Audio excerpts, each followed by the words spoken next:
Some children grow up surrounded by love. Rita learned what it meant to live without it. She never knew her father. Not his name, not his face, not even a story. And her mother was there, but never really there.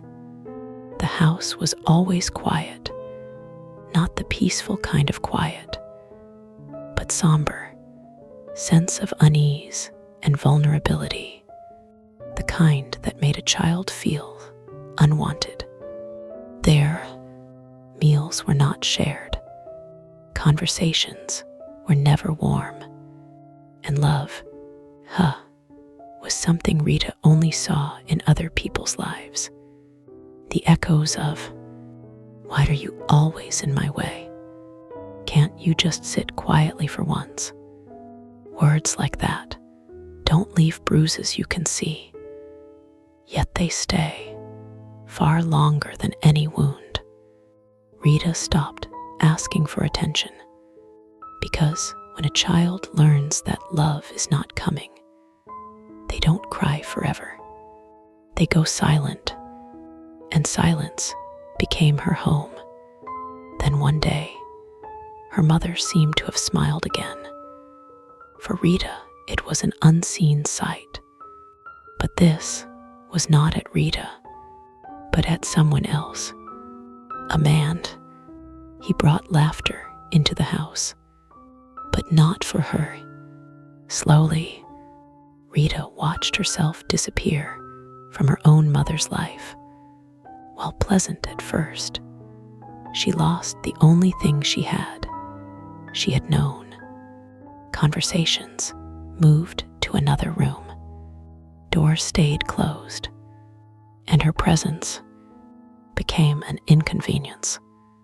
Until one day, it became a decision. So for Rita, this was it.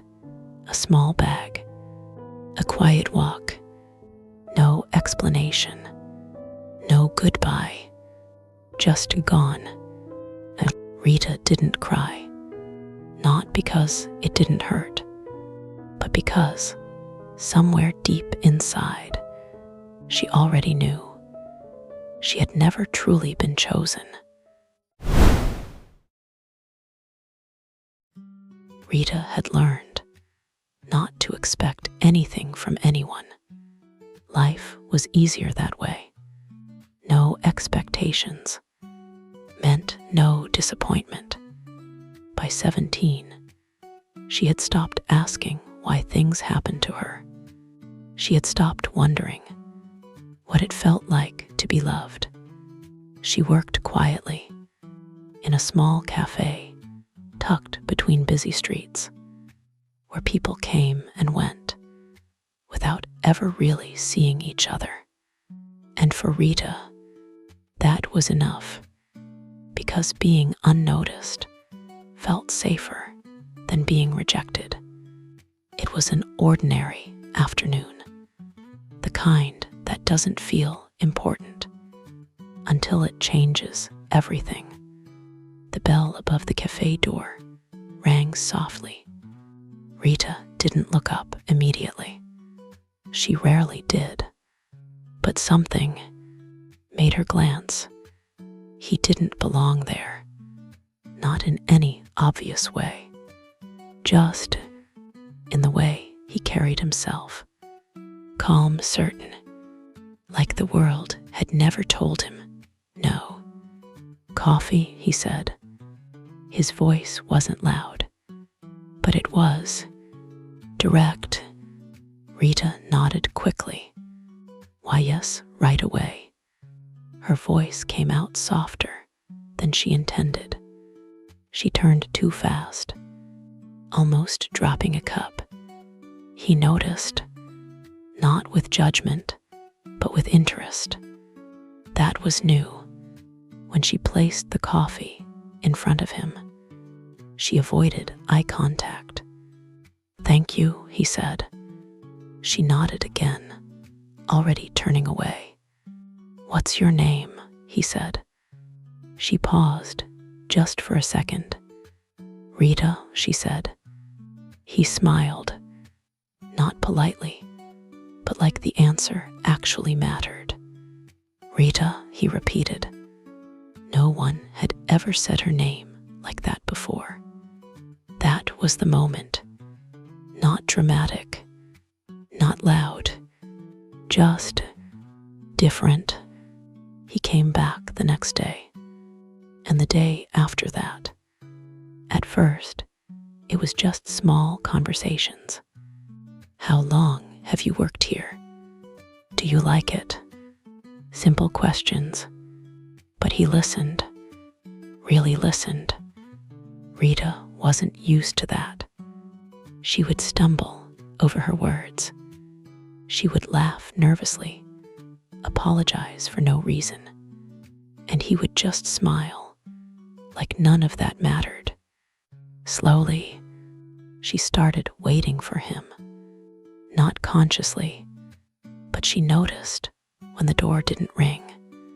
She noticed when he was late, and when he did walk in, her entire posture changed without her realizing it.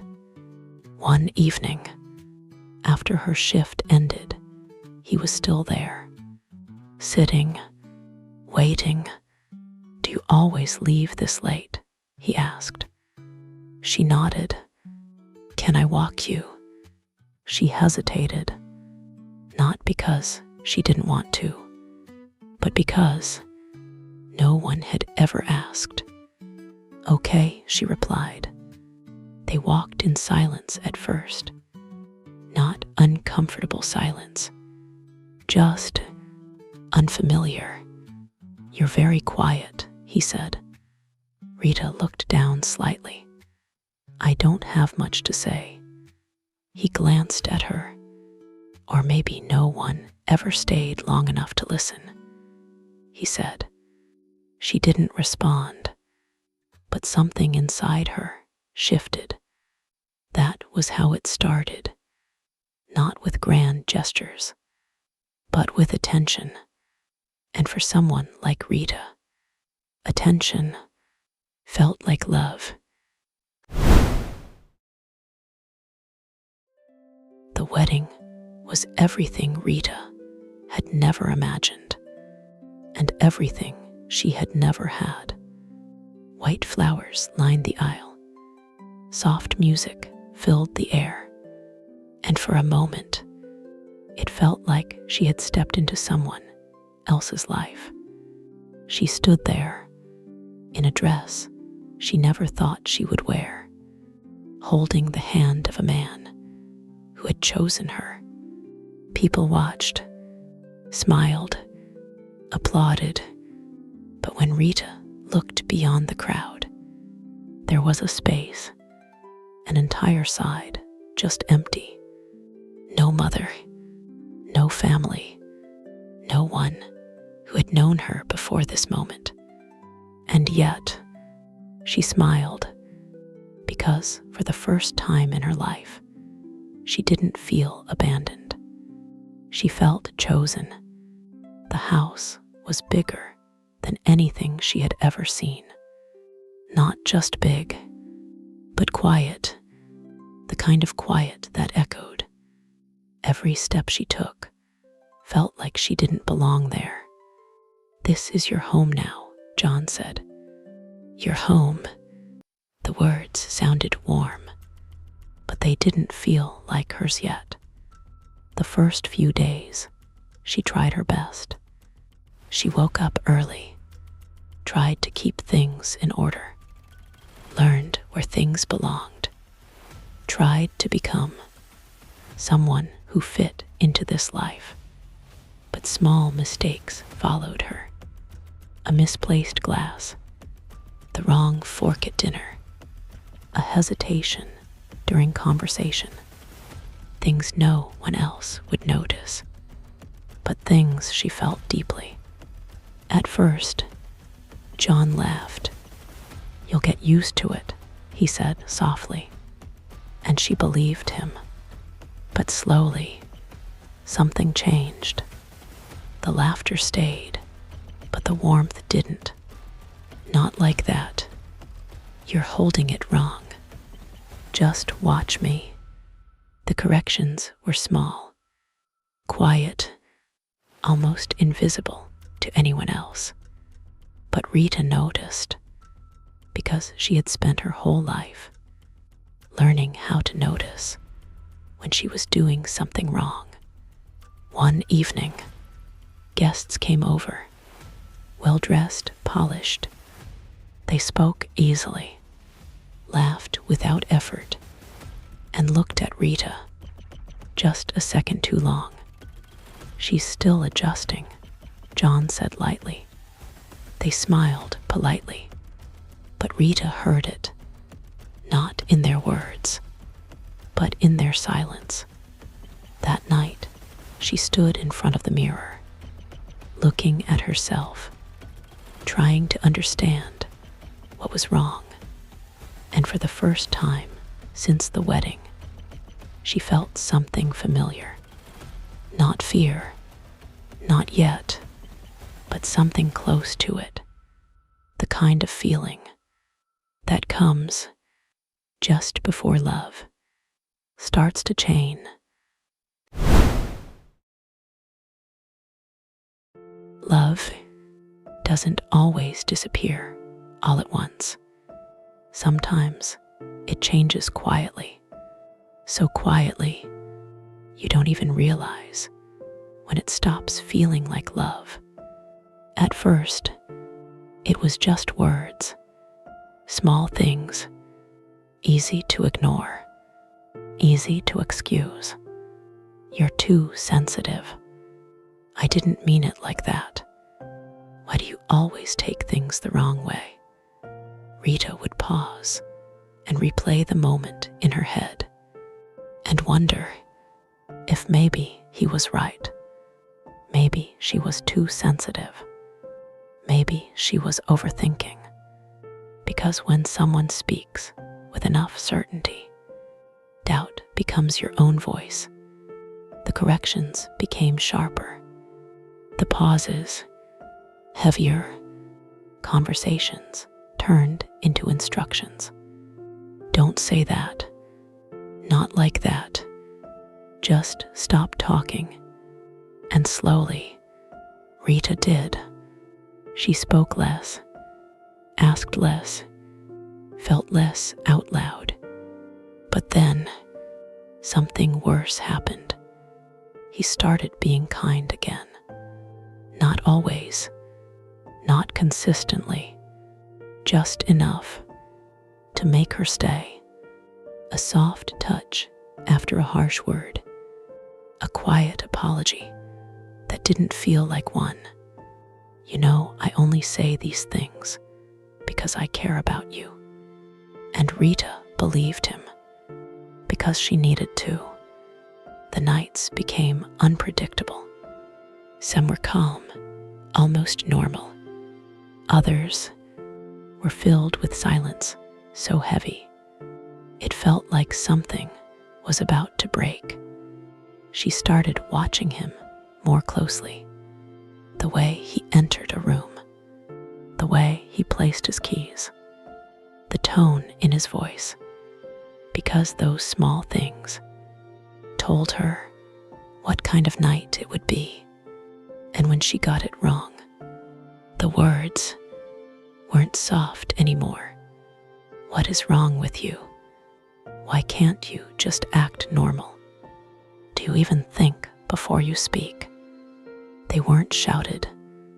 That would have been easier to understand. They were quiet, controlled, which made them harder to fight. Rita stopped trusting her own feelings because every time she felt hurt, she was told she shouldn't. And slowly, something inside her shifted. Not loudly, not dramatically, just quietly.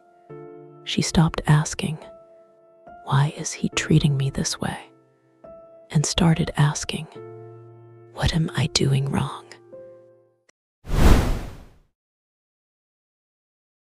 Pain has a strange way of changing shape.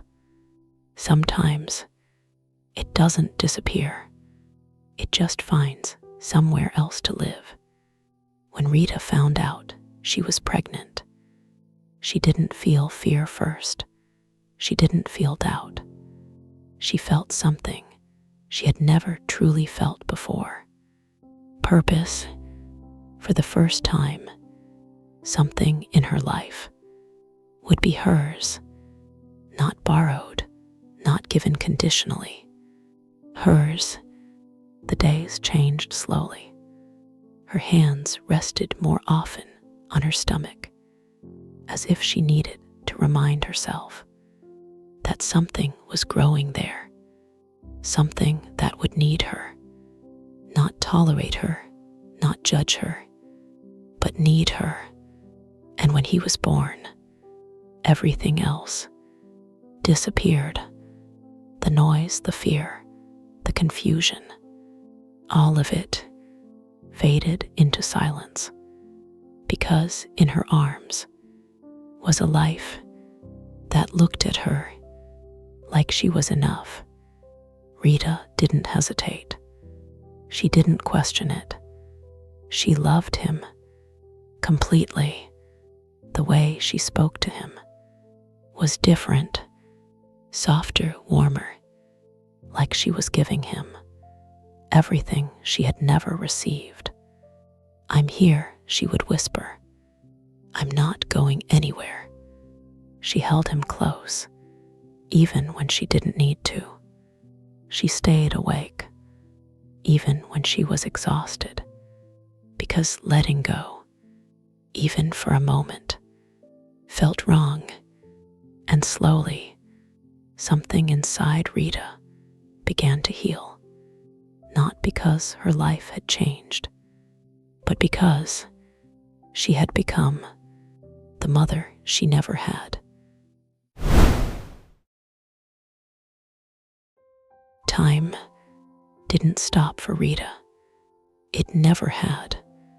But for the first time in her life, she didn't want it to, because time brought her more of the only thing that had ever made her feel whole. Another child, a daughter, smaller hands, softer cries, another life that needed her. And then, not long after, another son, 3 children, 3 lives, and one mother who gave everything she had to all of them. The house wasn't quiet anymore. It was filled with sound, laughter, footsteps, small voices calling out. Mom. That word meant more to Rita than anything else in her life. She was always moving, always holding someone, feeding someone, comforting someone, and somehow she never felt tired, because every moment she gave them was something she had once needed herself. She didn't raise her voice. She didn't turn away. She stayed. Every time. If one cried, she was there. If one fell, she held them. And at night, when the house finally quieted, she would sit and watch them sleep, just to make sure they were still there. But somewhere, in the middle of all that warmth, something cold was still growing. John was there, but not like she was. He didn't sit with them. He didn't listen to their small stories. He watched from a distance. Sometimes he would interrupt. "They're too loud. You're spoiling them." Rita would nod, apologize, even when she didn't understand what she had done wrong. And slowly, almost invisibly, the house began to split, not in walls, but in attention. The children noticed him, his approval, his tone, and Rita noticed them noticing. But she didn't stop. She didn't pull away. Because to her, they weren't just her children. They were her entire world.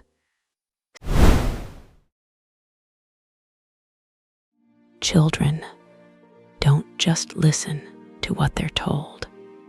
They watch. They learn from what they see. And in that house, they were always watching him. Ethan, her firstborn, noticed first. Not in words, but in tone. The way his father spoke.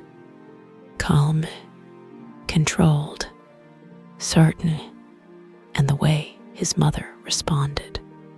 Quiet, apologetic, small. It didn't take long for him to understand which one mattered more. Dad said we shouldn't do that. The first time Ethan said it, Rita smiled, not because it didn't hurt, but because she told herself it didn't mean anything. But it didn't stop there. Noah, her youngest son, followed, not out of belief, but out of imitation, because children don't always choose sides. They follow the ones who seem stronger. Lily, Rita's daughter, was different. She watched more quietly, stayed closer to Rita, but said less. She noticed things, the pauses, the looks, the way her mother would go silent when John entered the room. But noticing is not the same as acting. It became normal, slowly, quietly, until no one questioned it anymore. "Why are you always like this?" Ethan said one evening. Rita looked up, confused. "Like what?" He shrugged. "Just annoying." It wasn't loud. It wasn't dramatic. That's what made it worse. Noah laughed, not because it was funny, but because Ethan did. John didn't stop them. He didn't need to, because silence can approve more than words. From that day, it became easier. The comments came faster, sharper, and Rita stopped reacting, not because it didn't hurt, but because reacting only made it worse. She still cooked for them, still cleaned, still waited for them at the table. But something had changed, not in her, but in how they saw her. She wasn't Mom anymore. She was just there, seen